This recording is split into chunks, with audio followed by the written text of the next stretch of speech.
I'd like to welcome our listeners back to another episode of the ILSC podcast series celebrating our 30th anniversary. We've just heard in the previous podcast from Ian Ham, our current chair, and also Paulie Vanderberg, both talking about the very important topic of economic empowerment amongst a number of other topics.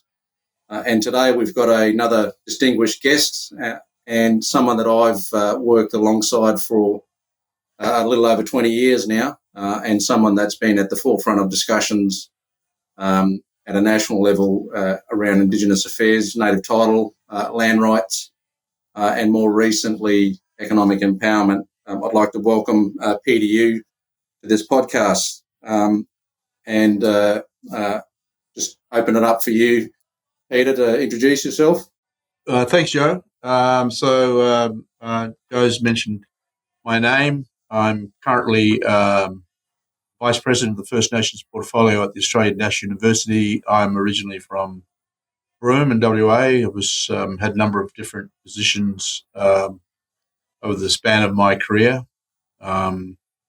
including the CEO of the Kimberley Land Council during the period of the Mabo decision and the post-determination and discussion.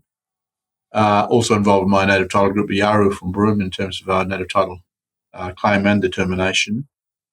But largely, most of my career has been spent in the Kimberleys, in the bush, from a very early age. And as I say, now here at the ANU.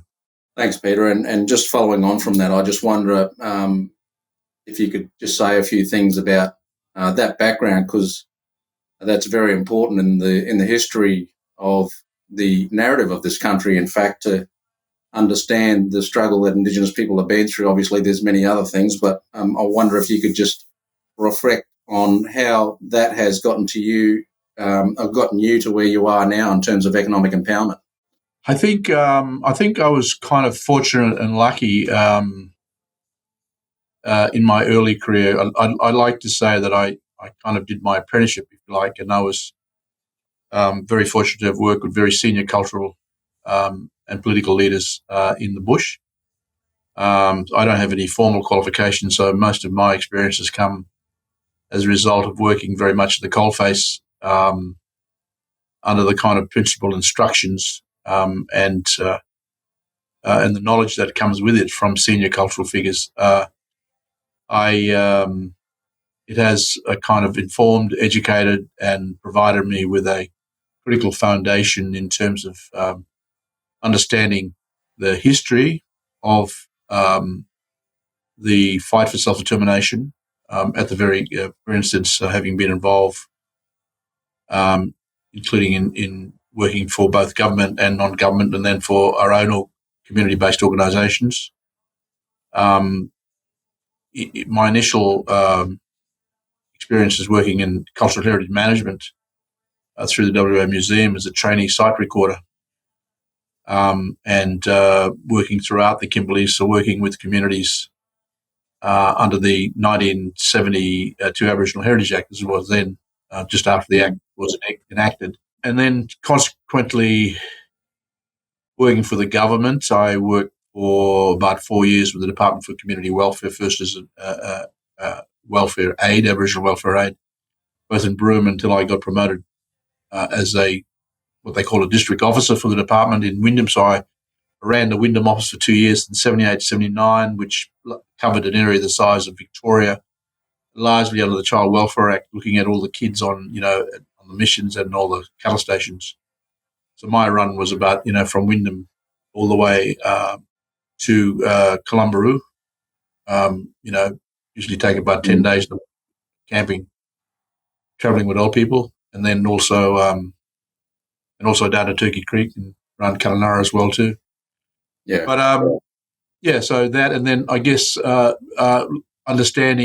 seeing the kind of emergence of the political movement in the Kimberleys, mainly through the formation of the Kimberley Land Council, the developing and emerging conflict with Nookanbar Station. I became the first field officer for the Kimberley Land Council, and also worked in the beginnings of the the negotiations with the Argyle Diamond Mine, though there wasn't negotiations when I was there. It was just the CRA RTZ, which is now Rio Tinto, basically, working on the ground without any notification to the traditional owners, and we became involved. So I guess, and then KLC being one of the first agencies in the then subcommission on human rights to the full commission, which eventually has worked up into the permanent forum in the UN.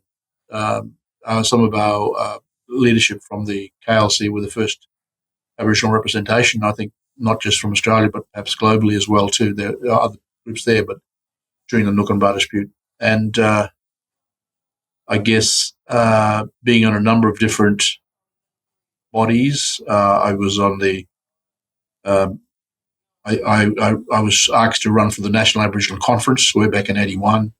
I didn't know what the NAC was, but I was asked after working as a field officer at KLC to represent the West Kimberley area, which I successful in getting elected to that, and I guess that then leveraged my other roles into various national and other bodies, the Aboriginal Development Commission, the Aboriginal Arts Board, was involved in setting up a number of regional organisations like the Kimberley Aboriginal Law and Culture Centre, the Language Centre, the Muggabala Books, the first and still only Aboriginal publishing house. So, a variety of kind of across the spectrum type of areas, but usually in an advocacy role or position, trying to, I suppose, understand the context and the circumstances and to develop some coherency about what self-determination meant. And leading onto that, of course, was this whole question of our ability or capacity to own the risk ourselves, and the fact that I began to appreciate the magnitude of the codependency and the kind of social deficit approach towards that, what that meant, that seeing Aboriginal people as kind of welfare mendicants living off the largesse of the public outlays, and concern that we would never achieve our self-determining position unless we had a serious look and view at how we might be economically independent in terms of our ability to generate our own revenues, starting to think about the question of, operating our own balance sheets. How could we put ourselves in a position to navigate this with some level of sophistication and coherency that might, knowing full well that we have to look at the broader policy environment, but also look at how we can at the same time engender and build capacity in our own communities. I mean, just touching on that, that's you open up the conversation about First Nations Economic Empowerment Alliance that you're all leading at the moment. Do you want to just talk a little bit about that in terms of what its mission and objectives and what you hope to achieve out of that? Yeah, so the First Nations Economic Empowerment Alliance has kind of emerged out of a process we initiated here at the ANU in 2022 with an international symposium on economic self-determination, and invited a number of international guests from Canada, US, and New Zealand. That provided the impetus to have the 6-part seminar series in 2023, addressing the topical kind of areas about issues in relation to predominantly capital, predominantly about institutional capacity, predominantly about the nature of the lack of engagement with the private investment and sector, understanding where we are excluded from the everyday life at the local, regional, and national economy as in relation to how we might better participate and generate that kind of flow of capital and deployment of that capital, and understanding where it was and how it was accessed. I think that also comes about as a realisation that post the whole land rights and native title era, that we've accumulated, considerable assets, land assets, and there are obviously other assets, water assets as well, and intellectual assets. And the nature that we are still hindered or burdened from the activation of those assets in terms of being able to leverage those assets in a way that could see us establishing a base foundation towards generating our own kind of independent income and revenue. And at the same time, as I've mentioned, investing simultaneously in building that capacity in our organisations to understand the operations of a balance sheet and managing investment and looking at monetising, developing, product ideation and monetising that and how we might understand, because everybody tells us there's plenty of money out there, capital, but somehow never finds its way towards our communities or our organisations. So the question is, how do we do that? Yeah. So I think the alliance is formed out of a community of interests that we created during the seminar series, and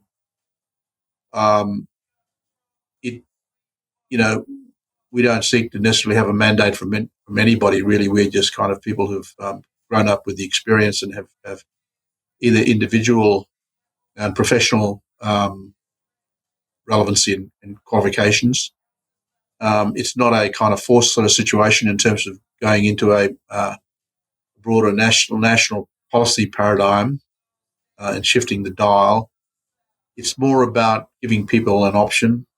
It's looking at the ability to present a proposition that encourages, incentivizes people to want to opt into a situation. So we're not forcing this on anybody. It's really a question of understanding with some level of sophistication where we haven't moved to date. And I think that's demonstrated by the most obvious of that, of course, is the lack of movement on closing the gap targets.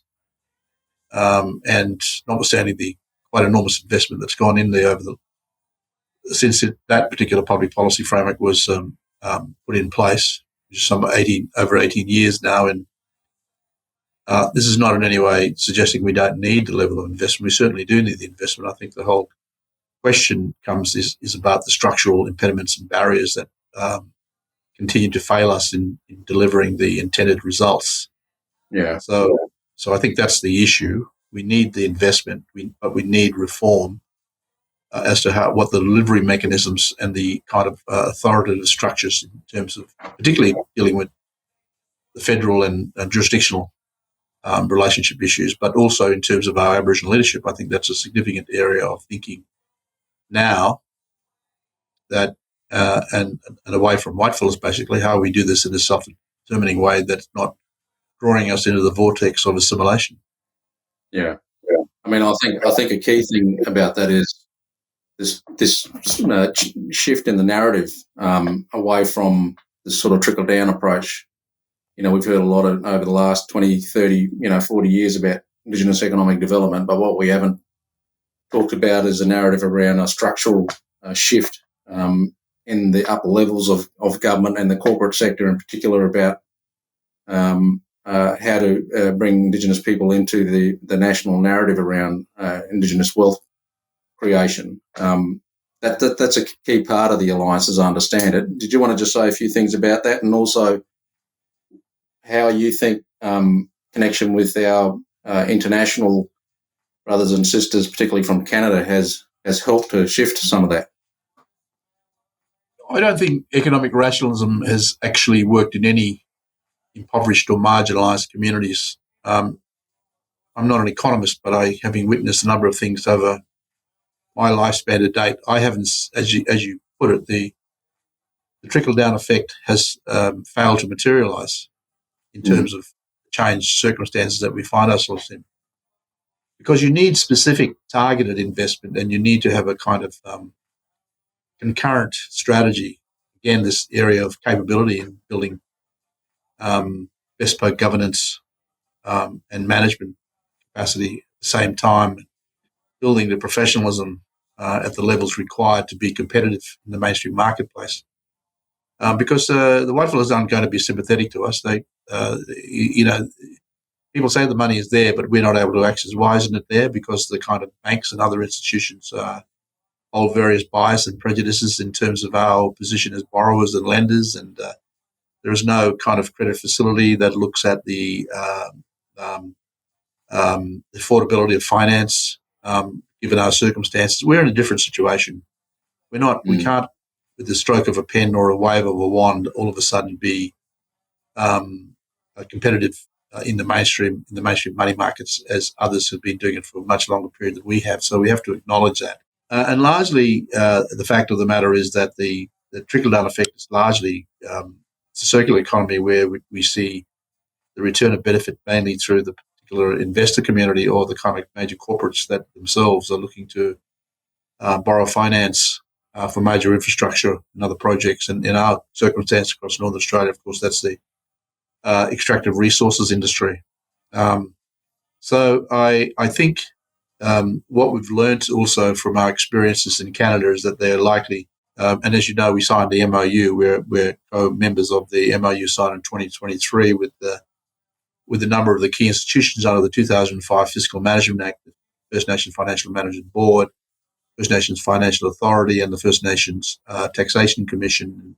There are a couple of others under that same piece of legislation, but those three particularly are now partners, our counterparts in Canada, and they have demonstrated, in my view, a significant and important precedence way beyond what we currently have the capacity here in Australia through a very systematic and considered view in my way. I think a number of, and it goes to what I've talked about, which is the question of access and flow of capital, and the question of investing and building capability simultaneously. But I think what the unique thing that they've done is they have it's predicated and built on the question on the basis of rights, which has to be the same here on Indigenous rights issues. Now there are different. While we share a fairly similar kind of experience in terms of colonisation, the deconstruction of colonisation has been slightly different. Obviously, they had a significant treaty arrangements, particularly in the East Coast, and more recently with modern treaties in British Columbia. But those treaties provided some basis on a kind of sovereign nation-to-nation kind of approach, which allowed things like, for instance, developing own source revenue, as they call it, which is basically taxation on the reserve communities in relation to housing or in rental income, looking at various kind of different retail type of businesses and businesses that happen on reservation lands, and taxing, those kinds of things. So there's a bit of history, but it's grown more so, I think, since the 2005 Fiscal Management Act, I think, where particularly the finance. So the Financial Management Board really is an agency that works to build capability to provide accreditation for certain finance and investment standards, international standards, in terms of not only the literacy but the actual working capabilities of community corporations and communities themselves. Yeah. Where they then provide support services. In Australia, we have a deficit approach. It's a kind of punitive way, in a very minimalist way. The ORIC, it's more aligned towards ASIC kind of types of compliance and penalising organisation communities for default or doing the wrong things. Doing the wrong things, whereas it's the other way. It's an incentivization program, encouraging by building a kind of suite of wraparound services that enables people to grow and develop to the stage where they are accredited, and then they opt out of the Indian Affairs Act into the mainstream commercial environment, so that then First Nations Financial Authority, by way of being able to finance and attract co-investment that can be, through public, through government investment, or can be private, to the extent now where the Canadian government, the last budget, and since the new Prime Minister Mark Carney came in, we've got a $5 billion credit facility, loan guarantee facility, and also the last Canadian budget was a couple of $100 million in relation to investing in building capacity for the running those organisations. So they're now developing their own Indigenous bonds. They've had a number of debentures to date, issuing these bonds for not just Aboriginal corporations, but mainstream take-up. And that's not happening. It's just happening not just within Canada, but they've also, as I understand it, also had acquisition of those bonds internationally. So what that does, of course, is help to securitise the kind of use of debt that we haven't yet even talked about in this country. We haven't even talked about, and that's what I'm saying. It's a normal mainstream financial instruments and utilities that they can use and massage with a distinct Indigenous flavour that allows this flow of capital to be accessed by developing Aboriginal corporations and investors. Yeah, I mean, just on that, I wonder whether you've had any, or you've got some thoughts in relation to some of the challenges that we have here, notwithstanding the fact we don't have a treaty in place. But if we were to get to that point, what do you think we need to do to be able to change and to, whether that's legislative changes or whether that's policy changes or even philosophical changes, both within government, broader community and our own communities? I think it's all of that, Joe. I think there needs to be, you've got to have the political appetite, I think, for it, and the political will to do it.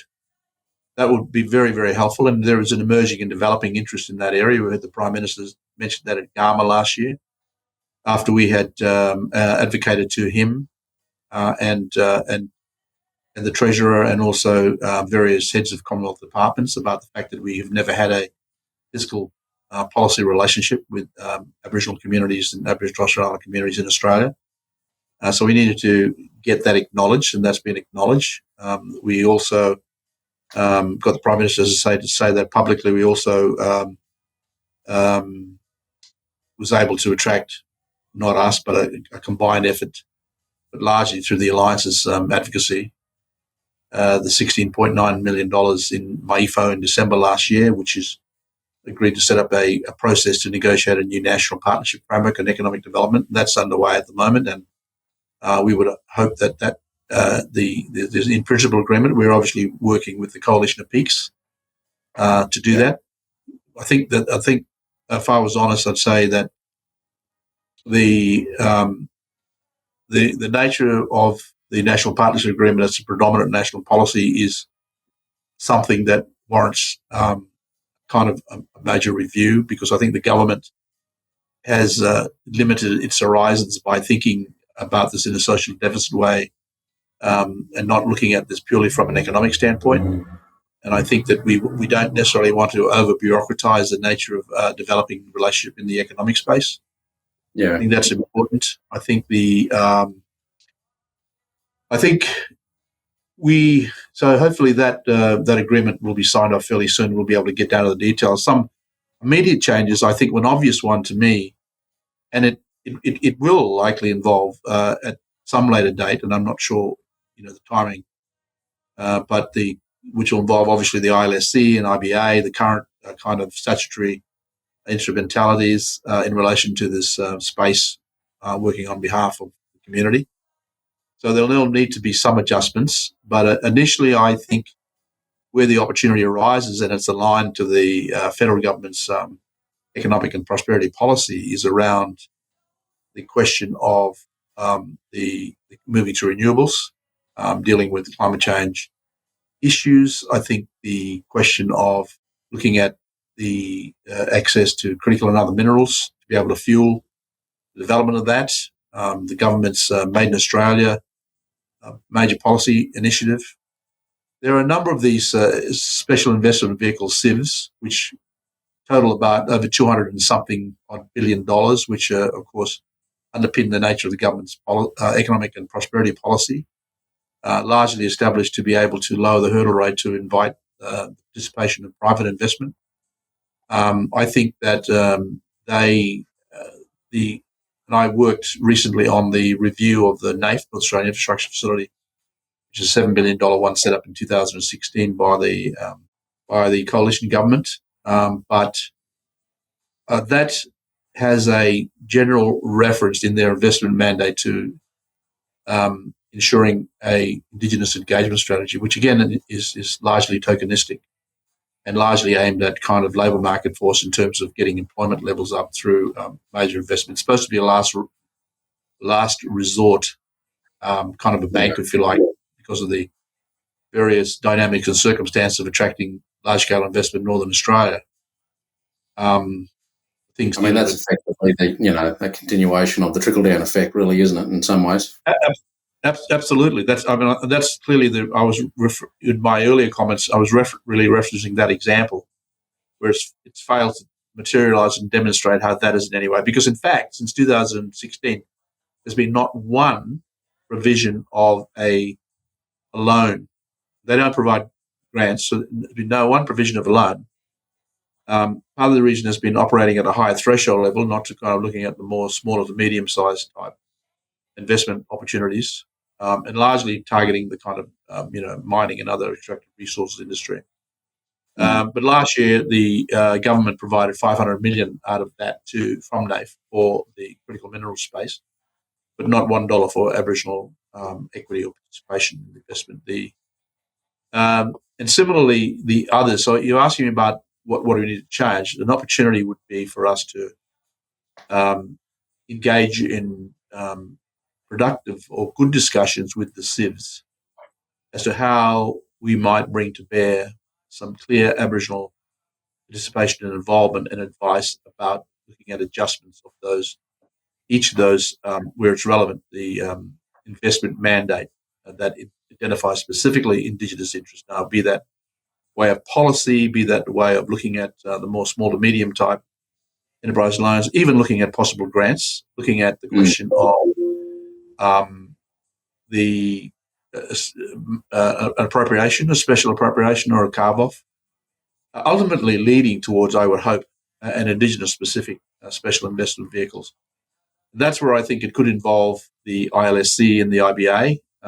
Will have to be obviously negotiations about how that would work to build on your current capacities, enhancing them, and not only from the point of view of the question of greater opportunity for access to capital. Notwithstanding the current system, I think obviously there are still issues there that burdens it. You'll be aware, of course, that the amendment to the IBA Act at the same time as the Future Made in Australia Act, allowing for the first time in over 30 or however many years that's been in place to allow IBA to access private capital. I think the convoluted way in which the ILSC has to go through a process of consent through Aboriginal Affairs Department, then through the Finance Department in relation to making decisions about its own corpus investment fund is again a restrictive issue. We've seen that the funds historically have not worked. The kind of investment portfolio has not worked to the advantage of growing the wealth and capacity of the investment funds until your amendments in 2019. 2019. Yeah, that seems to have made a marked difference, but there's more that could be done in relation to enhancing that capacity. Yeah. I think, and going on from previous work that you'd done in Northern Australia in particular, and going to this question of, unique opportunities for Indigenous-led economic development, there was the concept of the Indigenous prospectus as being something that could be talked about. I mean, North Australia is a perfect example where you've got up to 90% of the North owned legally or some rights and interests recognised by First Nations, yet people are still not able to understand both the nature of the risks but also get equity and development taking place as opposed to just being reacted to third parties, which is currently the situation. That's obviously something in the economic empowerment agenda that you've talked about a lot, and something that is real and considered in terms of moving the nation forward. Yeah, the prospectus idea is actually very good. It has significant merit, I think, in the sense that it can provide a holistic approach towards the nature of understanding what the asset base is. We're not just talking about mining. We're talking about the whole question and evolution of the kind of nature economy, want of a better word, which marries the nature of the incredible kind of ongoing cultural and traditional knowledge and customary knowledge basis that people have in terms of, because all the economic stuff for me is all about the preservation and the resilience and sustainability of culture and community and people. I'm not talking about economic stuff in an assimilationist way. I'm talking about it. I take as a given that the critical importance of why we're doing this is to sustain our communities as who we are as distinct First Peoples of this particular country, and what are the particular characteristics and definitions. So when I talk about the kind of nature repair market, all that it has to do with developing the kind of global climate resilience and sustainability with the niche product of an ideation of Aboriginal customary and cultural knowledge is so valuable and critical that it doesn't get the level of airing and contemplation of what that actually means and the potential value of that that it has in not just Australian markets, but global markets. And I think that's where you were involved in the whole Savannah Fire project from the very beginning. So that's demonstrative of just one element of what that actually presents. It's what now the add-on co-benefits that can give a greater definition to the valuation of what that methodology is about.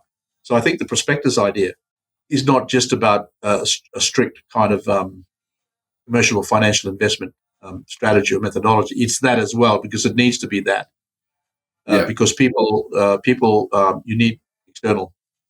You need both public and private investment, and they need to know what the value propositions are. They need to know what the bottom line position is. They need to know the nature of the return of investment. They need to know this in the context of a new environment, which is to do with obviously patient capital. In a lot of these situations, it's going to have to be patient capital, but there can be other kind of mitigation strategies built around it, and that strategy is about investing in capability in the community. An example would be, for instance, we have, I don't know how many ranges we have across Northern Australia and Central Australia, right across Australia at the moment, probably a few thousand, I would have imagined. Now they've grown to, but we also have state departments of conservation, fisheries, land management. I mean, all of those people could be replaced by Aboriginal people right now, and you would build a much more resilient type community because also the demographics and the data shows you that. We are the permanent population in all of these regions. We're born there, we marry there, we die there, whereas we have a significant diaspora of southern non-Aboriginal people coming up for periods of time, which is a huge cost on the taxpayer in relation to the public outlays required to sustain the bureaucracy and codependency, which means that most of the nature of that investment is returned to the south, so it's not really invested back. So housing is a critical issue. Most people who work for the government have subsidised housing, subsidised air conditioning. We could get into the nitty-gritty, but I think everybody knows, whereas Aboriginal people who live and work there all their life can't get a house, can't get a job, can't get a house because it's occupied by other people who live for a lot of the time down south. No, I'm not into the north-south divide. I'm just into sensible policy and more effective investment strategies and providing a better return, not just for government and Aboriginal people, but invest for a community. I think that what it does is builds better, resilient, stronger communities, develops a reliable, prosperity approach, and helps to build more harmonious communities. So I think the prospectus idea has a lot of merit to it, but it has to be applied. And I think the beauty about that idea, Joe, is the fact that we don't pay enough attention to data and the relevancy of data in telling us, in informing us about how to structure our investment strategies in terms of structuring our focus and our targeted investment in relation to building human resource and capability. I think that's the biggest problem, and that's where we as a Aboriginal community need to embrace equally if we are to be successful in trying to build this capacity in relation to attracting the investment and building the capacity. Yeah. I want to take you back to something you touched on because it's obviously very important for the ILSC, and that is this movement, and we've both been involved in this sort of caring for country movement and the land and sea management sector, which, as you outlined, has become profoundly important, not just for Aboriginal and Torres Strait Islander people, but for the nation, as a growing workforce of people who are able to sort of take up the role in particularly remote parts of the country to look after very important parts of the country where it's been historically difficult for people to get attraction and to go there. And secondly, because of the nature of the connectivity to their ancestral past. They're pretty critical ingredients when you talk about Australia's prosperity and future. But I just wondered if you could say a few things about the importance of that movement, because, as you say, there's a couple of thousand people involved or engaged as rangers, and there's obviously probably an equivalent amount that aren't employed, that are either senior Aboriginal people or sitting on the side and providing some level of guidance and mentorship as well. That's become such an important part of Australia reckoning with itself, but also the ability of Indigenous people to provide contributions to the wealth of the country, as well as obviously the environmental sustainability of it. I mean, that's a critical part to, I think, the economic empowerment agenda, is this movement of people that are getting engaged. They're looking at new economic opportunities, these more nature-based opportunities around better managing ecosystems and biodiversity. And we've seen this trend happening across the globe. That's significantly a part of the success of Indigenous people's engagement with the nation. We are seeing it happening. It's kind of like this dilemma of the nature of incrementalism, I think, is the challenge, because like a lot of things in life, it's all relative. And so the old saying goes, incrementalism can make you or it can kill you. And but it needs a prudent thought and strategic decision-making in it. Part of it, I think, is we need to start somehow to influence the narrative of what the new economy might and could be for not just Aboriginal people, but for the community as a whole. In Welcome to Country, people, the whitefellas always talk about custodians. Well, I say owners. We're the owners, but we do have a role as custodians, and I think that's the issue. We can kind of try to change the narrative so that we're not just owners and custodians for our own sake, but we're also custodians for the not for the natural, also for the natural estate, but also for the entire state of Australia. I think Bill Gamage's books, the biggest estate, kind of demonstrated the nature of the power of what the impact of Aboriginal cultural knowledge and customary management practices of country was. We're never going to get back to that, but the reality is we can look at those key principles of his research and study and his narrative that he presented as to how it might apply to our old mate Bill. It might apply to this whole question of custodians of the national estate on behalf of all Australians. I think we need to think about that. We need the narrative change, I think, would be important to see that the deal with the kind of negative stereotype by whitefellas towards us, which is largely through an unsympathetic kind of media and a political appreciation, understanding of history, and the ongoing, structural and other impediments that continue to burden our inability to move quicker than we would like at the moment. So I think that's also very much an important message of real reconciliation. I think that because I know every whitefellow I ever known in my life, whether I working in the bush, and I'm sure you've come across this as well, and people of similar ilk who've worked, and we've had, whether they be tourists or they be visitors, when they get on the country and when they see countrymen working and their knowledge systems, it transforms their lives.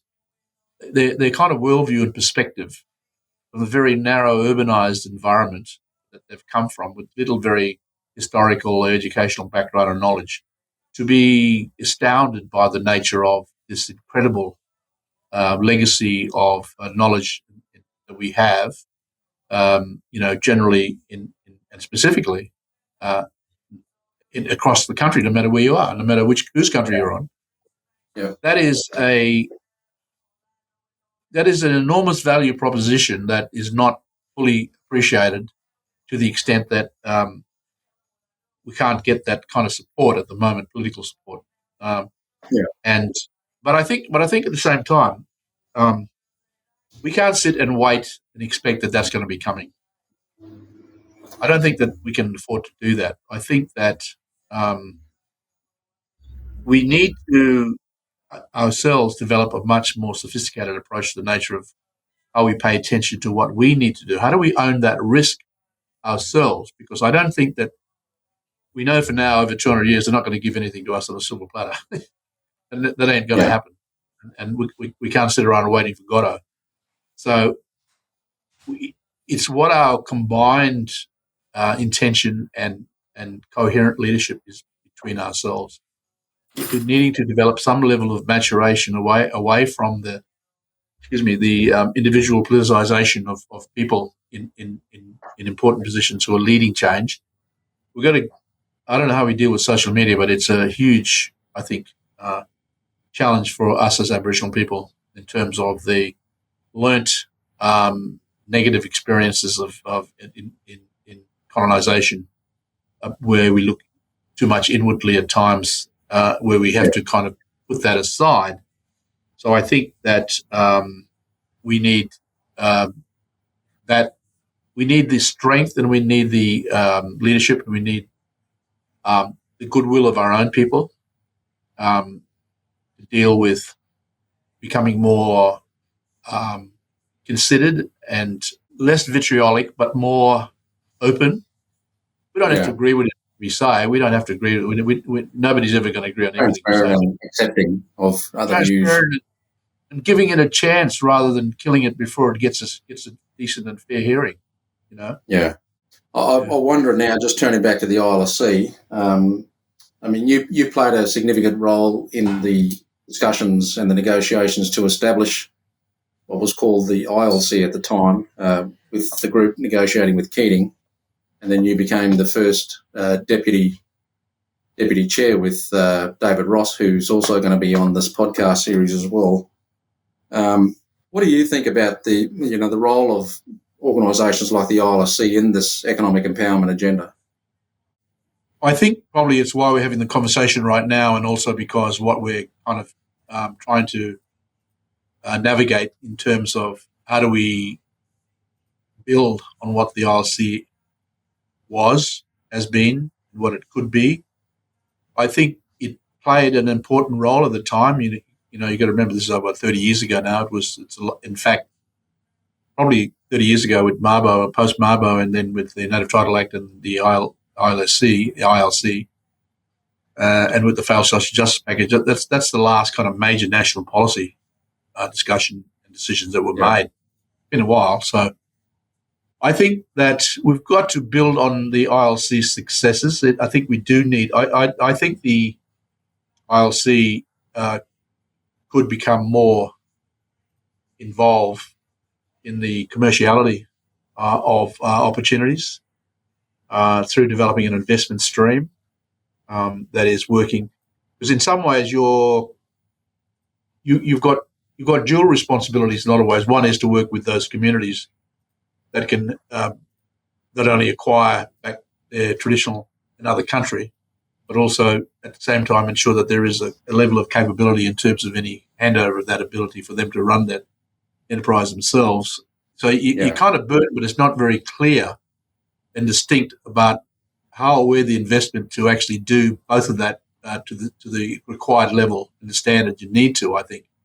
So I think I think the ILSC as an observer gets caught up in the kind of politics of that as a kind of as a service agency in terms of saying, well, we know the reason why we want to acquire this piece of property or this land back, because it's not just about making sure that we give people some of their traditional country back, but they have a means by which to grow their ownership and participation as an enduring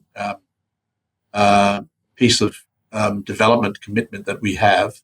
And so we need to have work constructively with the particular group to make sure there are standards, like I was saying before about the Canadian experience, to make sure there are obvious standards that need to be met in terms of the compliance.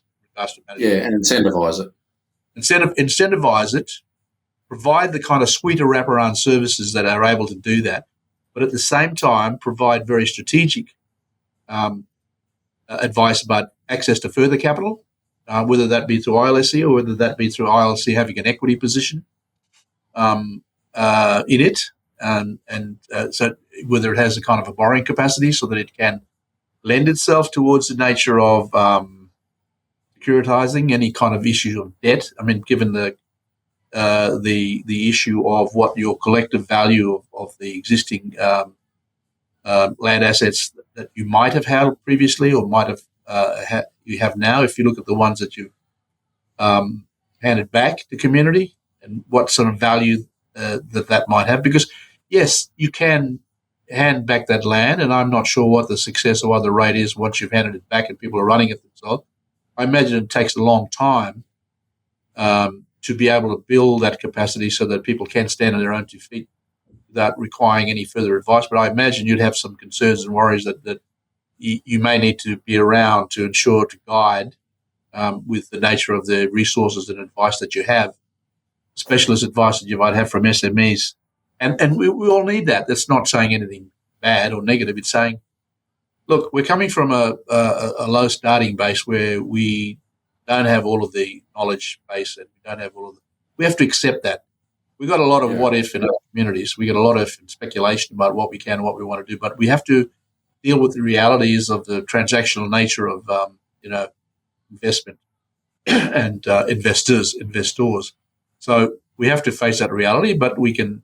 One of the ways is trying to develop a bargaining position where you can leverage by the nature of your growth investment capacity the terms that are much more friendly, I suppose, in terms of accessing that finance or those communities. I think that's so. I think so. I do think there's a I presume that the IBA similarly could do with further capital, but it's largely having its books are largely occupied with housing loans. But so there would need to be some reconciling of the nature of the types of investment. I think that at some stage in the future there will need to be fairly serious discussions about what, if any, demarcation needs to be in place, because I think where we're at is we need to elevate both organisations to the extent that we're extracting optimised benefit and effect out of what their investment is currently delivering or could possibly deliver in the future. And that both IBA and ILSC need further access to capital. So how do you build the architecture around that, but allowing them to continue to grow?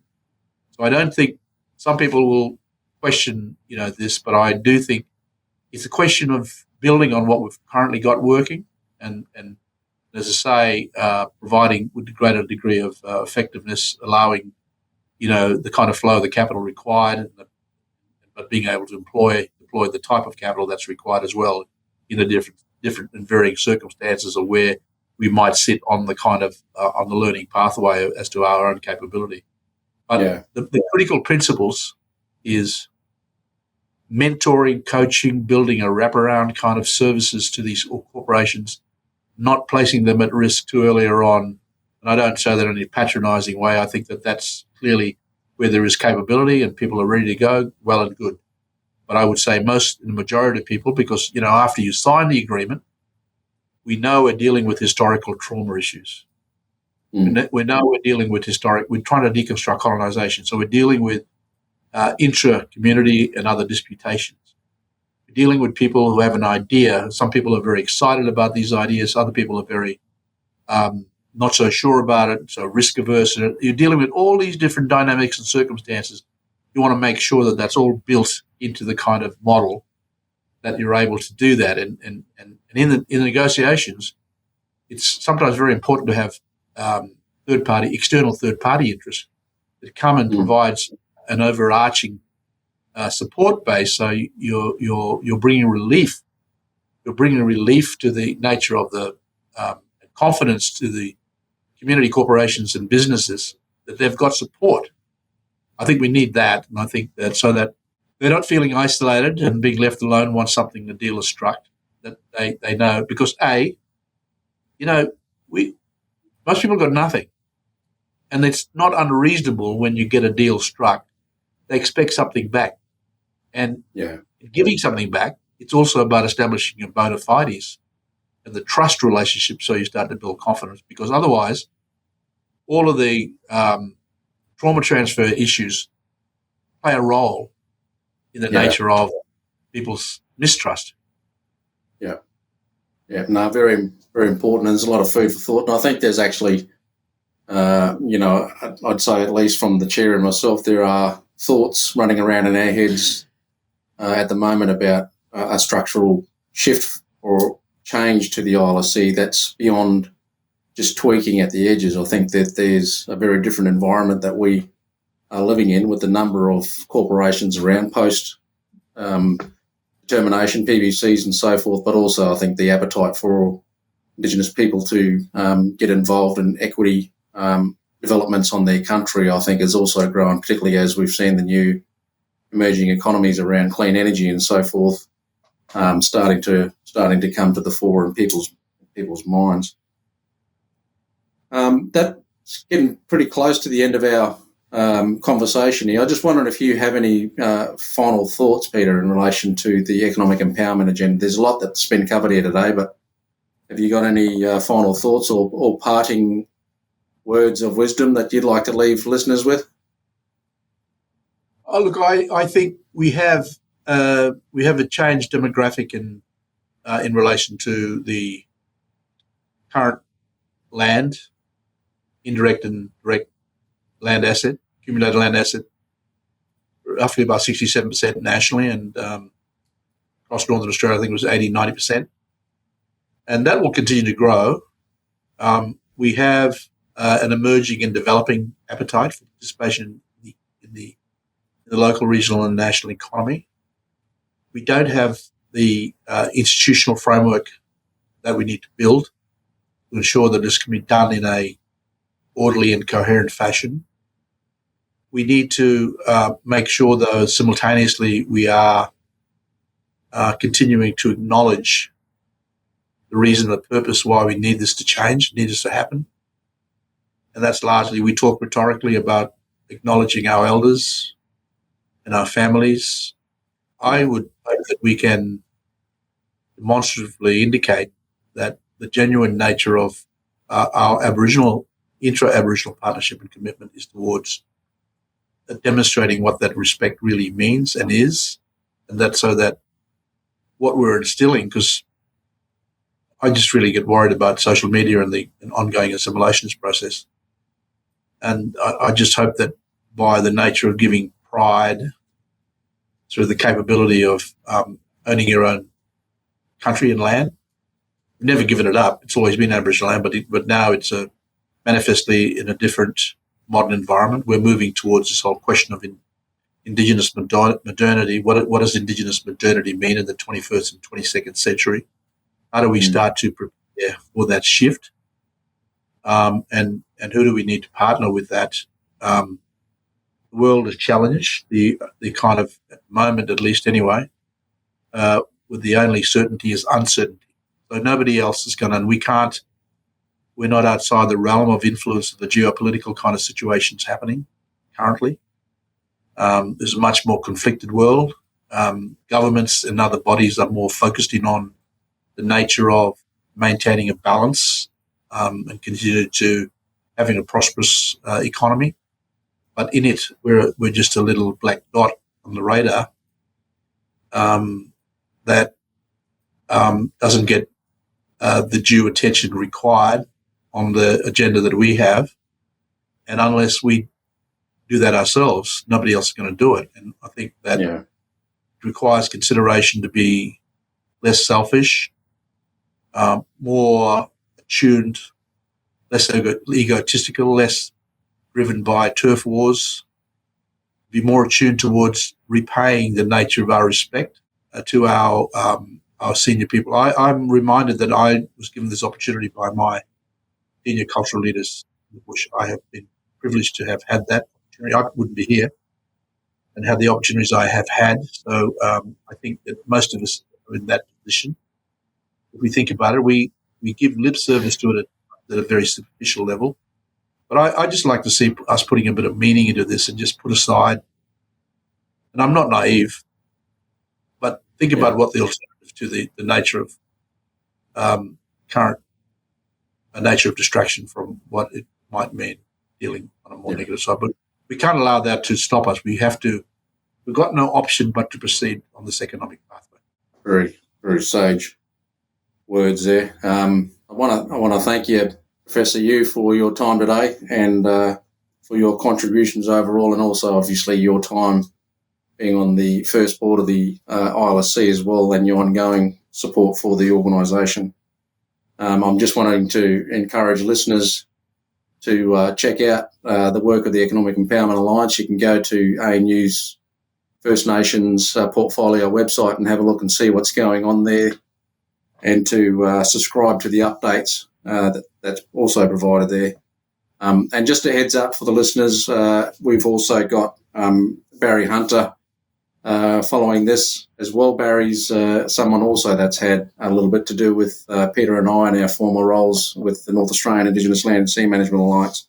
But I'd like to just close out by thanking you, Peter, for your time today and your very sage words, very wise words, and look forward to catching you again shortly. Thanks. Thanks for the opportunity, Joe.